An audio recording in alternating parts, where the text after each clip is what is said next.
Gracias, hermano Ediael, por la invitación. Gracias, querida Iglesia Bethesda, que nos acompañan. Estamos felices, nos sentimos contentos de poder tener la oportunidad de presentar una vez más aquí con ustedes la palabra del Señor. Antes de continuar, me gustaría que los que pudieran me acompañen en oración. Los que no pueden arrodillarse por alguna razón, permanezcan como están.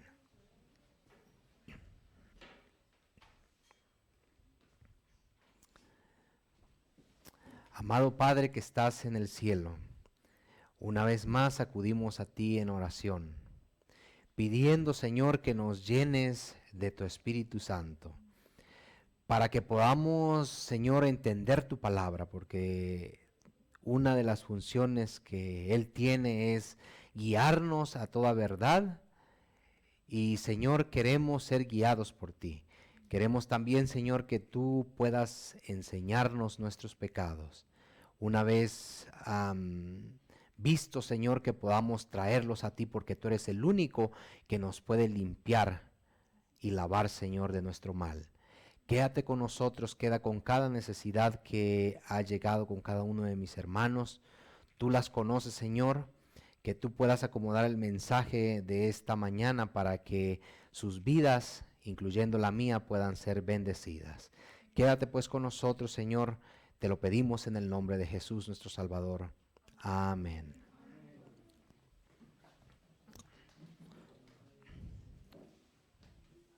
Muy bien, vamos a empezar de lleno, ¿verdad? Les decía, me siento contento de poder estar aquí con ustedes para compartir la palabra del Señor. Supongo que no va a ser un tema nuevo, ya ustedes podrán darse cuenta de qué se trata al estar cantando, ¿verdad? Los himnos, y vamos a hablar del trabajo que el Espíritu Santo tiene en nuestras vidas. Hay cosas que hacemos en nuestra vida cotidiana. Muchas de ellas tienen remedio, es decir, usted hace algo y puede deshacerlo. Pero hay otras en las que usted hace y no puede deshacerla. Usted tomó esa decisión, hizo o dio aquel paso y no puede dar vuelta atrás.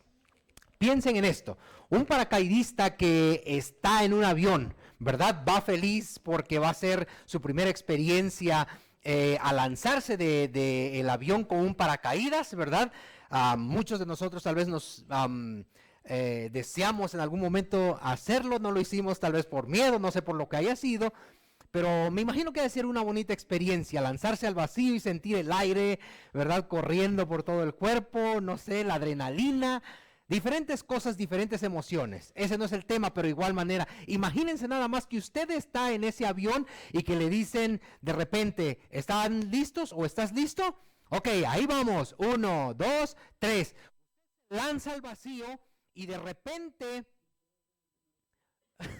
bueno, muchas cosas pudieran suceder. No se abre el paracaídas o probablemente su paracaídas va bien. Más vale que usted haya hecho los arreglos necesarios en su paracaídas, asegurarse que se va a disparar cuando jale la cinta o el botón. No tengo idea qué es lo que se jala, ¿verdad?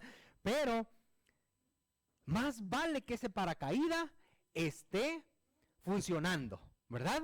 Porque si no funciona bien ese paracaídas, usted está condenado a caer al vacío, estrellarse contra el piso y terminar con su vida. Una vez que usted ha pasado el umbral de esa puerta del avión, no hay vuelta atrás.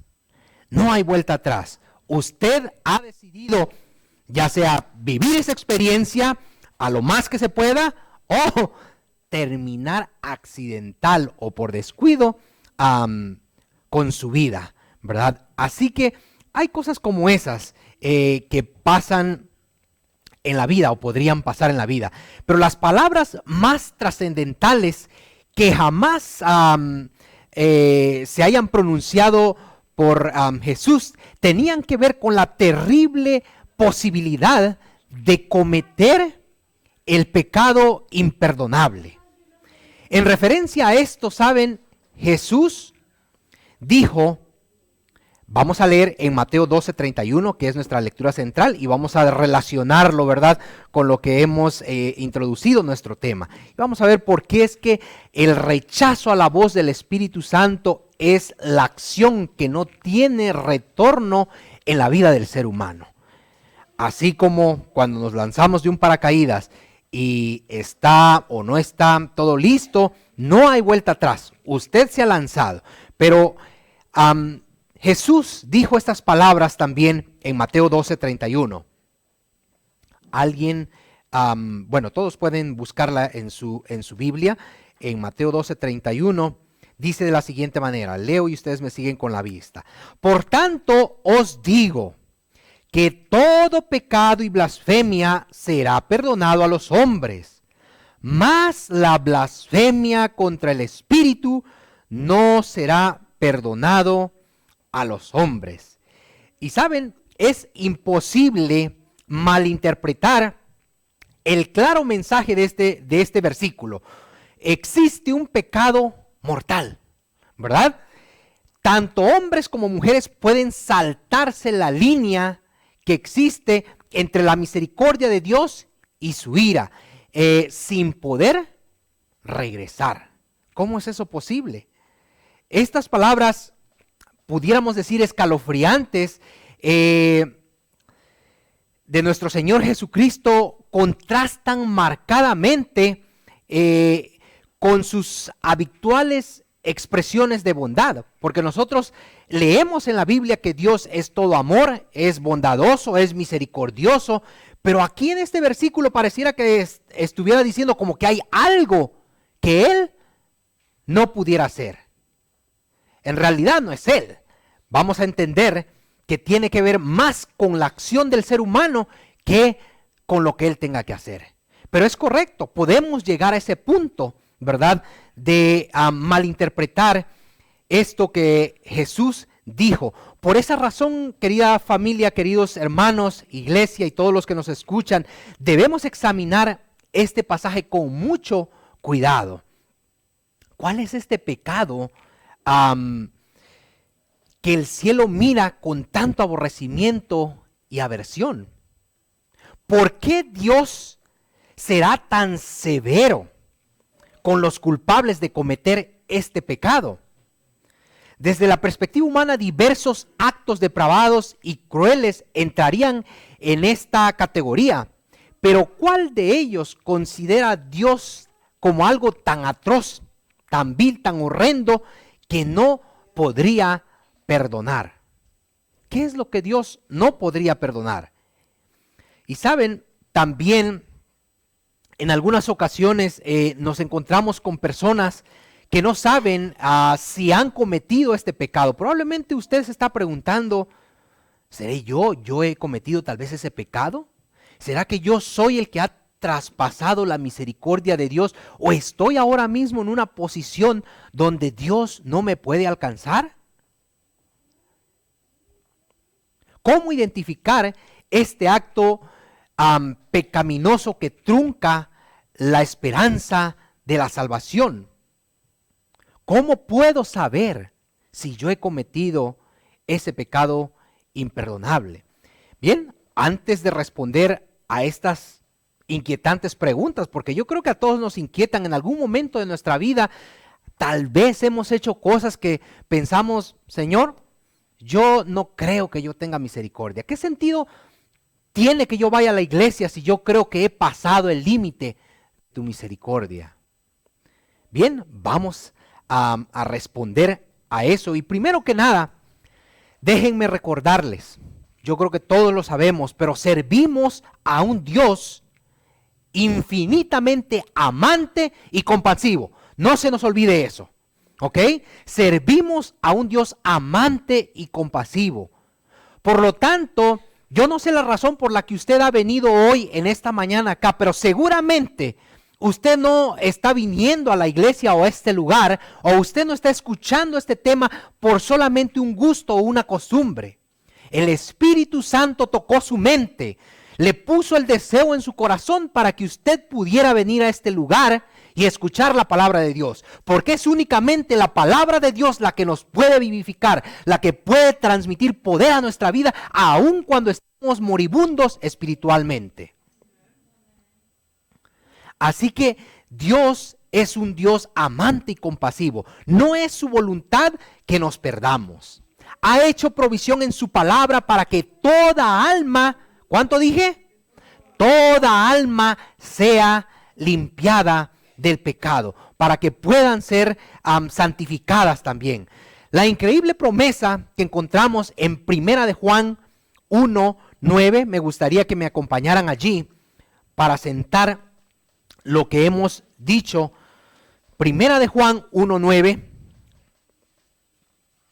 es un pasaje que nosotros nos sabemos, que lo estudiamos constantemente, porque se nos necesita recordar que Dios es un Dios fiel, es un Dios amante, es un Dios compasivo.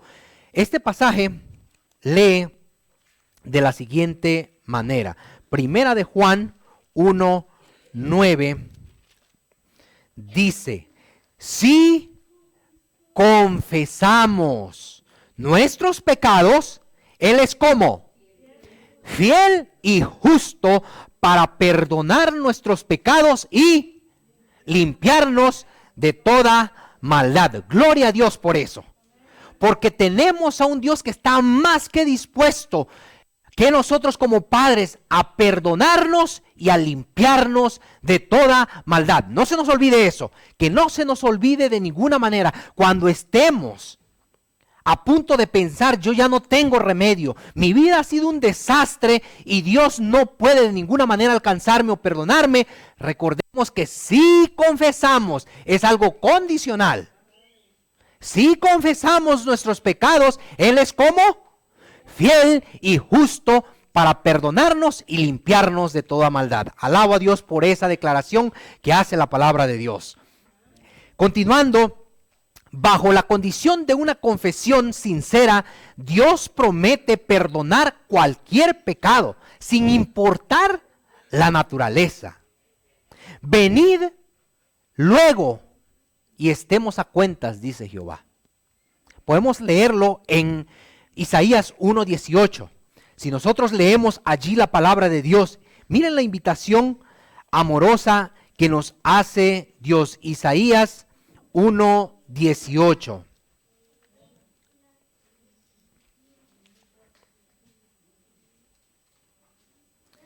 En Isaías 1:18 leemos un pasaje muy conocido también y que nos debe dar confianza que cuando nosotros caemos, el Señor está dispuesto a levantarnos. Isaías 1:18 dice de la siguiente manera: venid luego, dirá Jehová, y estemos a cuentas. Si vuestros pecados fueren como la grana, como la nieve serán emblanquecidos.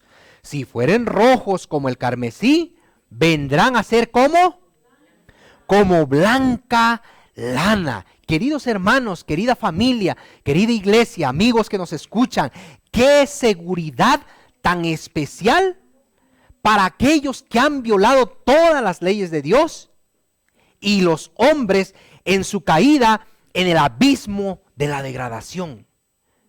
Dios nos llama, vengan y aclaremos cuentas, limpiemos el récord de los libros. Aún así, Dios nos ama. Cuando caemos y nos sumimos y pisamos el pecado y nos degradamos, Dios nos ama y está dispuesto a alcanzarnos. No hay culpa demasiado grande que no pueda limpiar. Espera a Dios con los brazos abiertos para recibir a cualquiera que dé el primer paso hacia el perdón y la misericordia. Así que, queridos hermanos, querida iglesia, tal imagen de Dios parece estar en contraste con lo que leímos de las palabras de Jesús en Mateo 12:31, ¿no es cierto? Cuando leemos algo así, que Dios nos invita a que vengamos y estemos a cuentas, o cuando hablamos en Juan, donde Él dice que puede perdonarnos y limpiarnos de toda maldad, pareciera que cuando leemos en Mateo 12:31, donde dice que toda blasfemia puede ser perdonada, pero hay una que no. Parece ser contrastante o contradictorio. Sin embargo, no lo es. Si el Padre está tan dispuesto a perdonar y a salvar, ¿por qué existe entonces el pecado imperdonable? Pudiera ser una de las preguntas. Si Dios está haciendo todo lo posible, ¿por qué hay algo que pudiera ser, entre comillas, imposible para Dios? Bueno, es que no es imposible para Dios. El obstáculo es más humano que divino. La respuesta es simple. Cuando un pecado no ha sido confesado, ¿quién debe confesarse, Dios o el ser humano? ¿Entendemos por qué estoy diciendo que cabe más en la parte humana que en la de Dios? Porque es el humano el que necesita el perdón. Porque es el humano el que necesita ser limpiado. Entonces, cuando un pecado no ha sido confesado, no puede ser perdonado. Dios no va a limpiar la falta de alguien o algo que no ha sido declarado como una falta. Si yo vengo ante Dios y le pido perdón porque robé, pero no lo hice, ¿tiene validez esa confesión? Usted está diciendo algo que no tiene sentido en realidad. Es más, usted ni necesita ir a Dios, porque si no lo hizo, ¿cómo se va a declarar culpable? Cuando nosotros vamos a Dios es porque reconocemos que hemos pecado, que hemos quebrantado su ley y que necesitamos el perdón divino. Así que si no ha habido arrepentimiento, Dios no fuerza su perdón sobre ningún pecador. Dios únicamente perdonará cuando el ser humano ha reconocido su falta, su pecado. Leo de lo que dice el comentario bíblico, el tomo 7. Fíjense lo que dice. Dice, hablar contra Cristo, atribuyendo su obra a influencias satánicas y las manifestaciones del espíritu a fanatismo, no es en sí mismo un pecado para condenación. Es decir, usted puede decir muchas cosas feas en contra de Cristo. Pero déjenme decirles, igual, no los estoy invitando a que lo hagan, porque de ninguna manera es lo correcto delante de Dios. Pero fíjense qué es lo que dice aquí. Pero el espíritu que induce a los hombres a que hagan esas afirmaciones, los coloca en una condición de obstinada resistencia. No es el mero acto de maldecir el nombre de Dios lo que es pecado, lo que no puede ser perdonado. Es el espíritu que está trabajando dentro de nosotros que nos lleva a ese borde donde la misericordia no nos pudiera alcanzar. Queridos hermanos, ¿qué hay en nuestra vida? Porque déjenme decirle que no es solamente maldecir el nombre de Cristo. Son los pecados simples a los cuales nos aferramos, a los cuales pensamos, ay, no es tan malo hacerlo. Dios entiende y me puede perdonar. Son esas constantes caiditas donde nosotros podemos llegar al límite donde la misericordia de Dios no pudiera tener un alcance para nosotros. Dice acá, pero es el espíritu que induce a los hombres a que hagan esas afirmaciones, los coloca en una condición de obstinada resistencia donde no pueden ver la luz espiritual. Queridos amigos, deben arrepentirse y confesar su pecado. Debemos nosotros arrepentirnos y confesar nuestros pecados.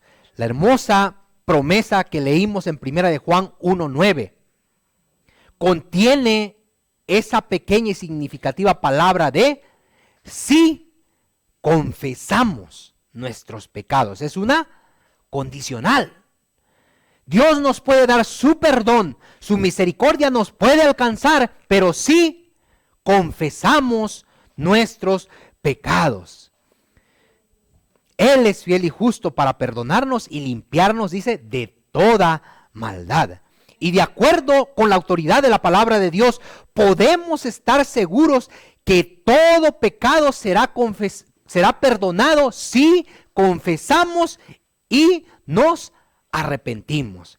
Recordemos que el verdadero arrepentimiento, como lo dice la palabra de Dios, el espíritu de profecía, consiste de tristeza por el pecado y abandono del mismo. Si usted continúa haciendo el mismo pecado, ¿está usted sintiendo tristeza o se está deleitando en aquello malo que usted está haciendo? Sin duda alguna usted está demostrando, si continúa haciendo aquel pecado, que no hay verdadero arrepentimiento, porque no hay ni tristeza ni abandono, ¿verdad? Así que, querida iglesia, podemos estar seguros que Dios nos perdona si confesamos y nos arrepentimos. Existen variadas opiniones en cuanto a por qué este pecado en particular nunca es confesado. Algunos creen y piensan, bueno, el pecado que es imperdonable es el suicidio. Cuando alguien se suicida, uno piensa, pues esa persona ya no tuvo tiempo de arrepentirse. Hermanos, yo creo que en el cielo vamos a tener sorpresa. Yo no estoy diciendo, ¿verdad?, que Dios sí lo va a perdonar o no lo va a perdonar, pero en el cielo van a haber sorpresas, ¿verdad? Pero pudiera ser un pecado, ¿verdad?, que pudiéramos decir es controversial, el suicidio. Otros piensan, no, quizá el hecho de que alguien viole a un menor de edad es el pecado imperdonable. Sin duda alguna, hermanos, eso es un pecado súper aberrante, triste y feo. Pero hermanos, Dios con su misericordia puede perdonar aún ese pecado horrendo. Matar a su padre, matar a su madre o a un hijo. Hermanos, son pecados que yo creo cuando uno va a la corte o al juzgado, el culpable recibe todo el peso de la ley. Pero saben, Dios puede perdonar a una persona que se arrepiente aún de esos pecados aberrantes. Otros piensan que es la inmoralidad o maldecir al Espíritu Santo. Como dijimos, no es meramente el hecho o la acción, es el espíritu que hay detrás de ese pecado. Aquello que nos orilla a ponernos al límite donde la gracia y la misericordia de Dios pudiera no alcanzarnos. Pero saben, una cosa es cierta, todo lo que mencioné, esos pecados que mencioné, son pecados. Este es un buen punto de partida, porque la Biblia presenta una definición simple de esa horrenda palabra. ¿Qué es pecado? Cuando nosotros vamos a 1 de Juan 3:4, vamos a ir allá. 1 de Juan 3:4.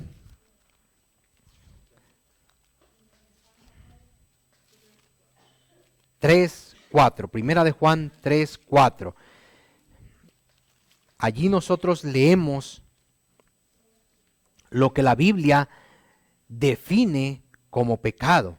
Y dice, cualquiera que hace pecado, ¿qué es lo que hace? Traspasa también la ley. ¿Qué es el pecado entonces? Allí mismo lo define. Dice, es transgresión de la ley. Entonces, todo aquel que comete pecado dice que infringe la ley, pues el pecado es transgresión de la ley. Y saben, Pablo amplía esa declaración al afirmar qué es la infracción de la ley de los 10 mandamientos. Si nosotros vamos a Romanos 7, en el versículo 7, Romanos 7 y el versículo 7, ¿Cómo vamos hasta aquí? Bien, como que el calorcito de repente nos marea un poco, ¿verdad? Romanos 7:7 dice de la siguiente manera: ¿qué pues diremos? Hace la pregunta. ¿La ley es pecado? En ninguna manera. Empero yo no conocí el pecado sino por la ley, porque tampoco conociera la concupiscencia si la ley no dijera no codiciarás. Entonces, el pecado imperdonable no solo tiene algo que ver con el quebrantamiento de la gran ley moral de Dios, sino que también es una ofensa contra el espíritu. La naturaleza de esa ofensa está estrechamente, querida iglesia, queridos hermanos, conectada a las funciones principales del espíritu. Es decir, bueno, voy a leer antes un pasaje aquí mismo en este comentario en la página 1068. Dice: no es que cualquier grado de culpabilidad agote la misericordia de Dios, sino porque el orgullo y la continua obstinación los induce a despreciar al Espíritu de Dios, a ocupar un lugar donde ninguna manifestación del Espíritu puede convencerlos de su error. Hermanos, es algo tan delicado cuando constantemente nosotros hacemos caso omiso al llamado que Dios nos hace a apartarnos del pecado.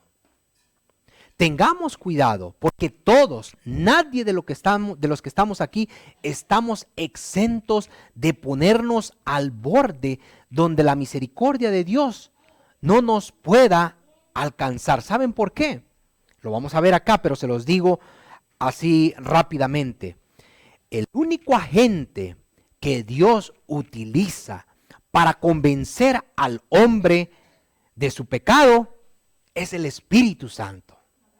No hay nada más ni nadie más que pueda convencernos del pecado o de pecado si no es por el Espíritu Santo. ¿Por qué creen ustedes que vemos tanto mal en esta tierra? Vemos tanta gente que ha adormitado su conciencia, personas que matan personas que matan a seres humanos como que si fueran cualquier animal, personas que pueden robar sin tener ningún remordimiento, personas que pueden convivir con dos familias diferentes sin pensar que están cometiendo adulterio, personas que pueden mentir como decir una verdad. Hermanos, porque la conciencia se ha cauterizado de tal manera que el Espíritu Santo ya poco suena en nosotros y nos puede tocar de manera que damos caso al llamado que todavía Dios quiere hacer a nuestras vidas. Por eso dice aquí que no es cualquier grado de culpabilidad que agote la misericordia de Dios, sino porque el orgullo y la continua obstinación, o sea, la continua terquedad de querer hacer aquello que no es lo correcto, lo que nos pone al límite. Entonces, queridos hermanos, querida iglesia, la naturaleza de esta ofensa está estrechamente conectada con las funciones principales del Espíritu. Si nosotros vamos a Juan 14:26, vamos a ver rápidamente cuál es la función del Espíritu Santo y vamos a entender por qué es que nos podemos poner al límite de cometer el pecado imperdonable y llegar al punto de no retorno, ¿verdad? Juan 16:13. Veamos qué función cumple el Espíritu Santo. Juan 16:13. Dice de la siguiente manera: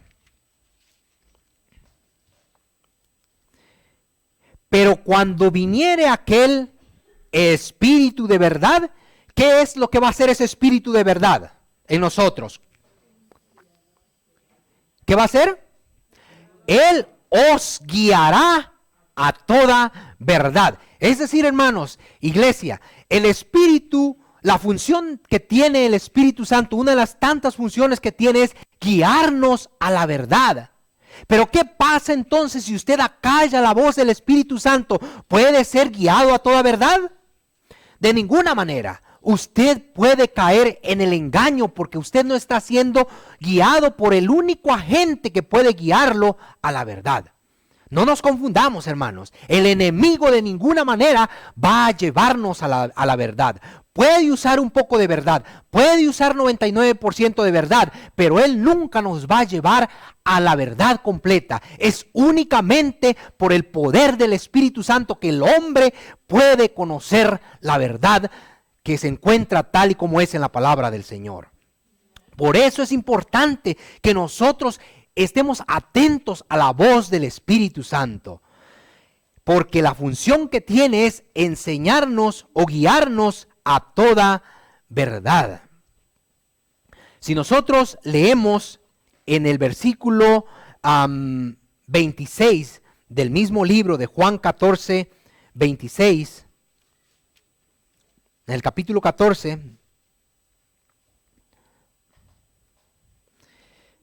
podemos leer, y en el versículo 26, fíjense lo que dice, otra de las funciones del Espíritu Santo.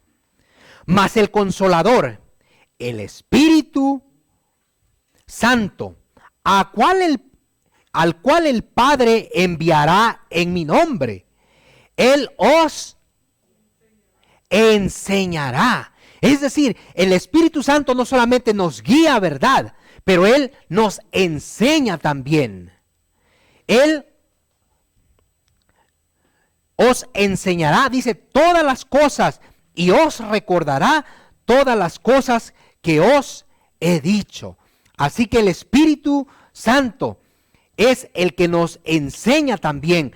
Por eso es que es importante que nosotros no acallemos esa voz, porque si queremos seguir aprendiendo las verdades de la palabra de Dios, queremos seguir siendo enseñados de la palabra de Dios, es el Espíritu Santo el único que puede hacer mella en la mente del ser humano al estudiar la palabra de Dios. Entendemos un poco por qué es importante que nuestra mente esté receptiva a la voz y a la función que tiene el Espíritu Santo en nuestras vidas. Otra de las funciones, que es la tercera del Espíritu Santo, la encontramos en los versículos 7 y 8 del capítulo 16. En el capítulo 16 de Juan, capítulo 16 y versículos 7 y 8, dice: empero os digo la verdad, os es necesario que yo vaya, porque si yo no fuese, el Consolador no vendría a vosotros, mas si yo fuere, os lo enviaré. Y cuando Él viniere, ¿qué va a hacer? Redarguirá al mundo de pecado y de justicia y de juicio. Hermanos, la tercera función que tiene el Espíritu Santo es convencer de pecado al ser humano. Hermanos, nadie viene al arrepentimiento si no es solamente por la obra única y específica del Espíritu Santo. Si usted llora, si usted se corta, hace cosas, eso no le puede limpiar su pecado. Usted no puede venir a Jesús con esas cosas. Únicamente cuando es convencido por el poder del Espíritu Santo es que nosotros podemos reconocer nuestro pecado y podemos venir a un Dios que está dispuesto a perdonarnos. ¿Pero es por medio de quién? Del Espíritu Santo, porque Él es quien nos enseña, quien nos guía y quien nos convence de pecado. Si nosotros leemos en lo que hemos leído en Juan, es lo que nos enseña acerca de la función que tiene el Espíritu Santo. Ahora, la obra especial del Espíritu es reprendernos o convencernos de pecado. cuando se cometen agravios, cuando nos remuerde la conciencia, nótense que mientras permitamos que el Espíritu Santo nos enseñe, nos guíe, nos convenza, nunca vamos a ser culpables de cometer el pecado imperdonable. ¿Por qué? Porque si hacemos algo, rápidamente va a venir a nuestra mente y nos va a decir: Omar, lo que tú estás haciendo es incorrecto. Y me va a enseñar mi pecado, pero también me va a convencer de que yo soy culpable de ese pecado. Entonces, podemos estar seguros que no hemos cometido el pecado imperdonable cuando todavía nuestra conciencia nos habla.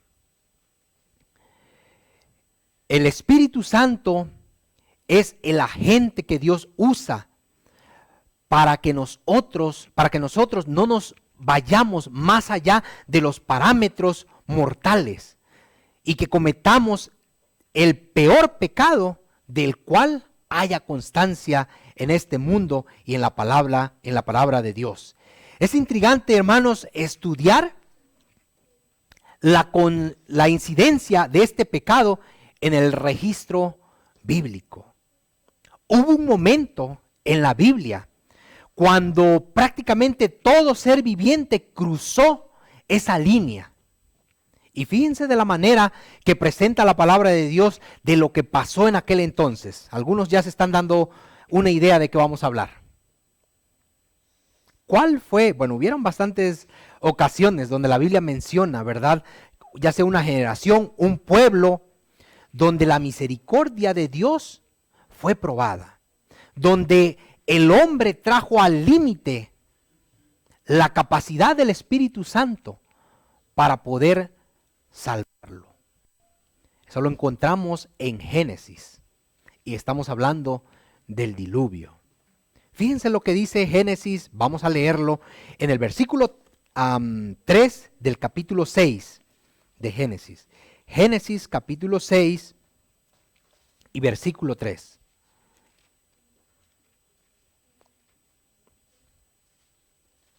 Génesis 6, 3.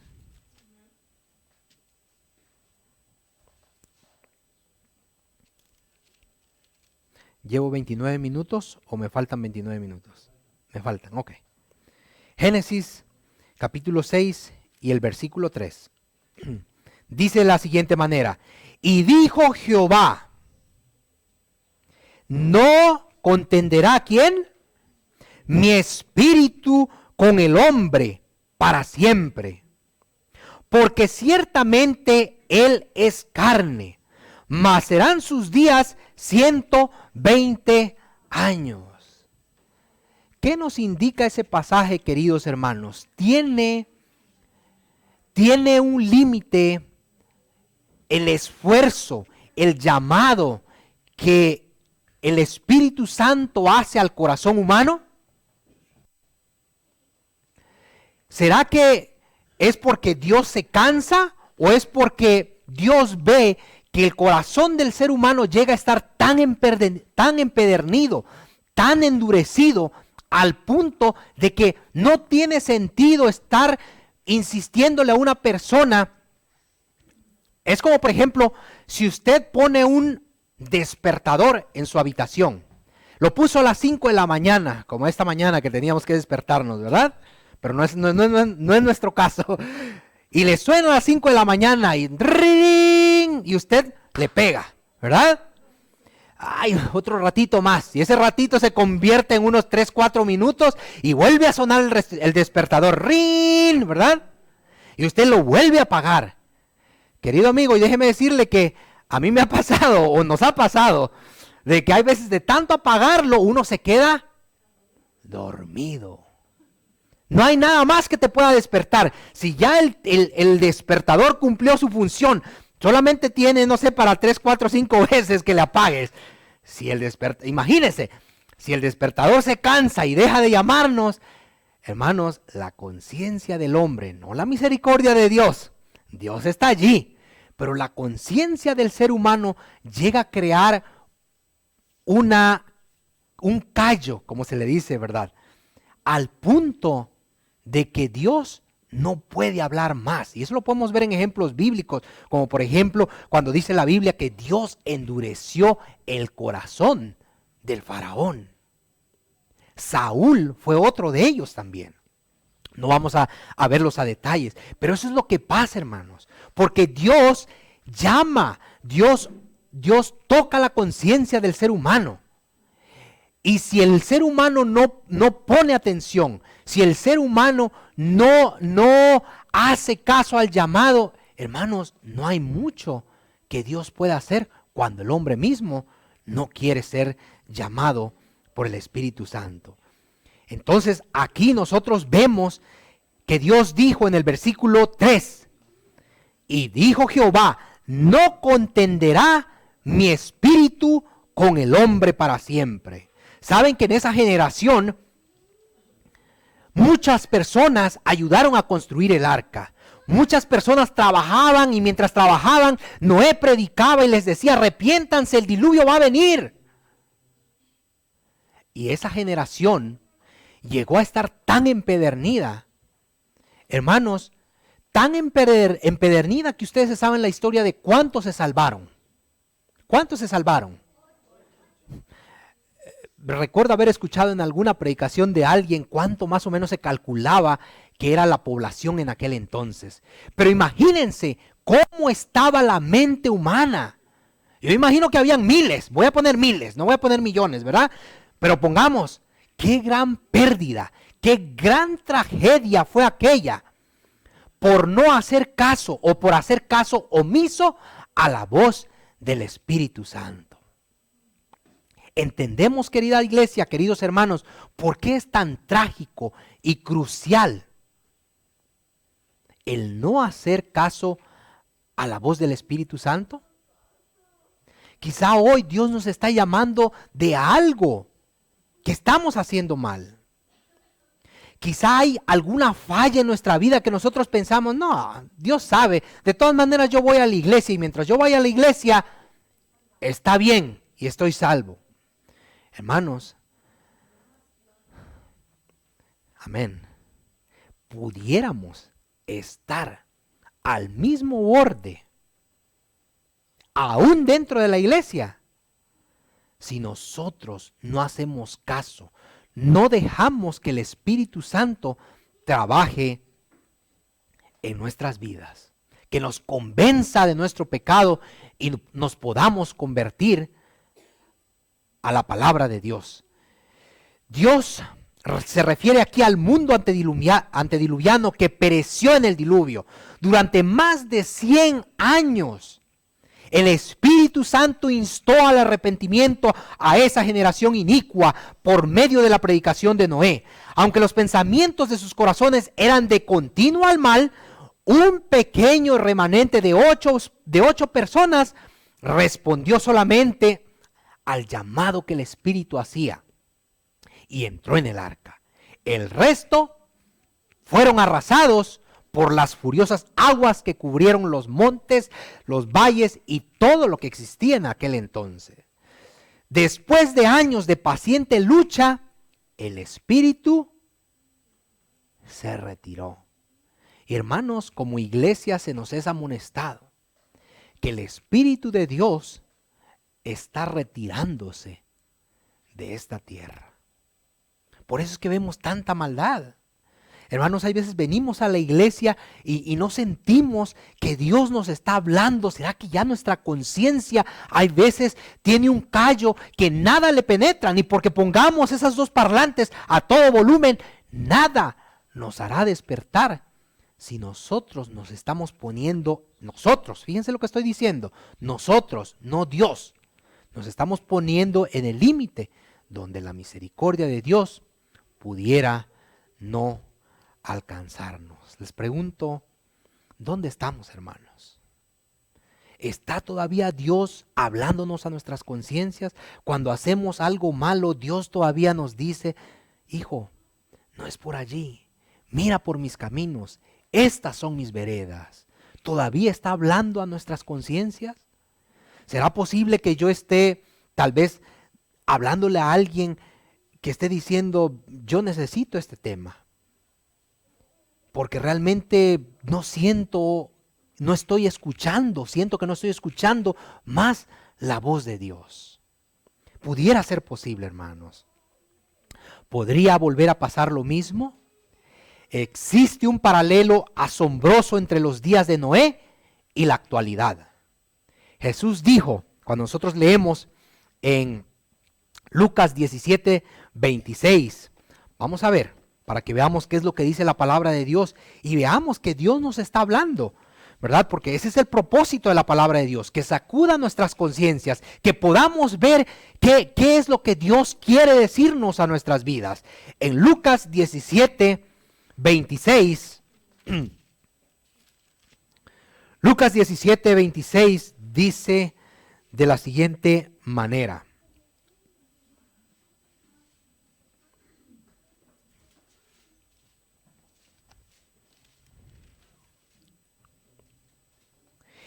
Y como en los días de Noé, así será también, perdón, me confundí. Y como fue en los días de Noé, así también será en los días del Hijo del Hombre. Comían, bebían los hombres, tomaban mujeres y las mujeres maridos, hasta el día en que entró Noé en el arca. ¿Y qué pasó? Y vino el diluvio y se los llevó. Así también, hermanos, va a ser la venida del Hijo del Hombre. Hermanos, Jesús está a las puertas y la Biblia nos está advirtiendo que el mismo ambiente se verá justo en estos días. Hombres que escucharon la predicación de la palabra de Dios, que fueron amonestados, que fueron advertidos, que el Espíritu Santo trató de convencer en sus corazones, trabajó en sus corazones, pero hicieron caso omiso. Imagínense esta gente que estaba con Noé, escuchó la predicación todos estos años para al último perderse. Hermanos, estar dentro de la iglesia, seguir el mensaje, profesar seguir el mensaje, para perdernos, yo creo que nadie ha venido a este lugar, o no, nadie de nosotros nos hemos unido a la fila de los que guardan los mandamientos del Señor, para al final encontrarnos que hemos perdido la salvación, solamente porque nos hemos colocado en la posición donde Dios no tiene nada más que hacer con nosotros. ¿Por qué la vasta mayoría de los diluvianos se negó a entrar en el arca de la seguridad? Muchos de ellos ayudaron a Noé a construir el enorme barco. El Espíritu Santo engendraba en ellos una profunda convicción, pero no se decidieron a obedecer el mensaje. Finalmente, Dios dijo, dejadlos, mi espíritu no va a contender con ellos para siempre. Querida iglesia, de hecho la Biblia enseña que habrá otro diluvio así, pero va a ser un diluvio de fuego. Y no estoy mencionando esto para asustar a nadie. Si Dios amantemente nos está llamando a que nos arrepintamos, a que volvamos, a que estemos en sus caminos, ¿por qué asustarnos por una advertencia que en realidad Dios lo que quiere es destruir el pecado, destruir el mal? Ese es el propósito del fuego que Dios va a traer a esta tierra. ¿Por qué nosotros abrazarnos y aferrarnos al pecado de manera que nosotros también seamos destruidos? Si hoy Dios está aún llamando a nuestras mentes, a nuestras conciencias.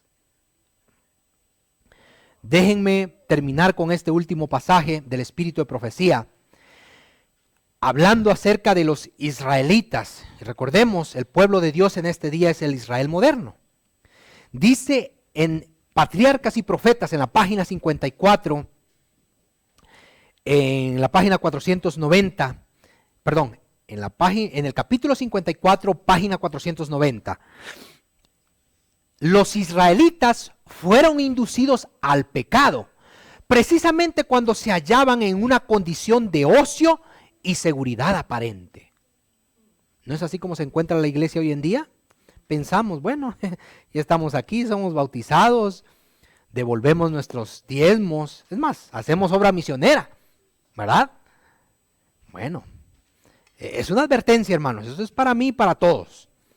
Se olvidaron de Dios, descuidaron la oración y fomentaron un espíritu de seguridad y confianza en sí mismos. El ocio y la complacencia propia dejaron la ciudadela del alma sin resguardo alguno. La ciudadela es la valla, ¿verdad? Los muros. Sin resguardo alguno. Y entraron pensamientos viles y degradados. Los traidores que moraban dentro de los muros fueron quienes destruyeron las fortalezas de los sanos principios y entregaron a Israel en manos de Satanás.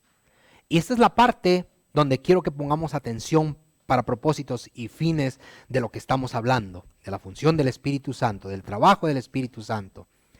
Antes que el cristiano peque abiertamente, se verifica en su corazón un largo proceso de preparación que el mundo ignora.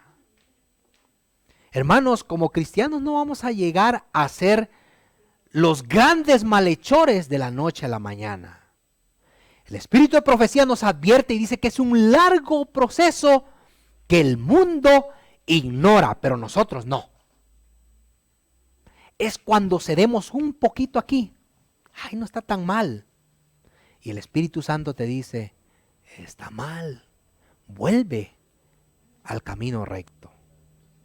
Otro poquito allá. Ay, son unos exagerados en la iglesia. Los hermanos son fanáticos. No está tan mal. Es más, todo el mundo lo hace. El Espíritu Santo te llama, hijo, escudriña mi palabra. Vuelve a la verdad. ¿Cómo? Es más, los pastores, los ancianos lo están haciendo. Dice acá, antes que el cristiano peque abiertamente, se verifica en su corazón un largo proceso de preparación que el mundo ignora. La mente no desciende inmediatamente de la pureza y la santidad a la depravación, la corrupción y el delito. Se necesita tiempo para que los que fueron formados a semejanza de Dios se degraden hasta llegar a lo brutal o satánico. Por la contemplación nos transformamos. Al nutrir pensamientos impuros en su mente, el hombre puede educarla de tal manera que el pecado que antes odiaba se le vuelva tan agradable. Hermanos, ¿en qué punto de nuestra vida estamos? Es algo delicado. Ahora entendemos, yo creo que traté de ser lo más conciso para que entendamos un poquito más o recordemos cuál es la función que tiene el Espíritu Santo en nuestras vidas. No vamos a ser los grandes malhechores de la noche a la mañana, pero si cedemos poquito acá y no hacemos caso al llamado que el Espíritu Santo hace, hermanos, amigos, amigas que nos escuchan, estamos poniéndonos en terreno delicado, donde nosotros no podemos ser alcanzados por la voz del Espíritu Santo, que quiere traernos al arrepentimiento y quiere darnos salvación. ¿Qué hay en nuestras vidas, queridos hermanos, querida iglesia? ¿En qué punto estamos? ¿Será que la voz de Dios aún sigue hablándonos? ¿Será que estamos luchando y peleando con esa voz y que hay veces la callamos? Tengamos cuidado. Dios quiere salvarnos. Dios quiere salvarte. Hagamos caso al llamado que aún el Espíritu Santo sigue haciendo en este tiempo. Pronto será retirando más y más de esta tierra, y los que no escuchemos su voz, vamos a quedar a expensas del enemigo. Que el Señor nos bendiga. Ojalá que esto pueda ser un llamado principalmente para mí y para todos ustedes, para seguir haciendo caso, para seguir escuchando la voz del Espíritu Santo, porque yo quiero ser guiado con la voz del Espíritu Santo. Yo sé que ustedes también. Que el Señor los bendiga.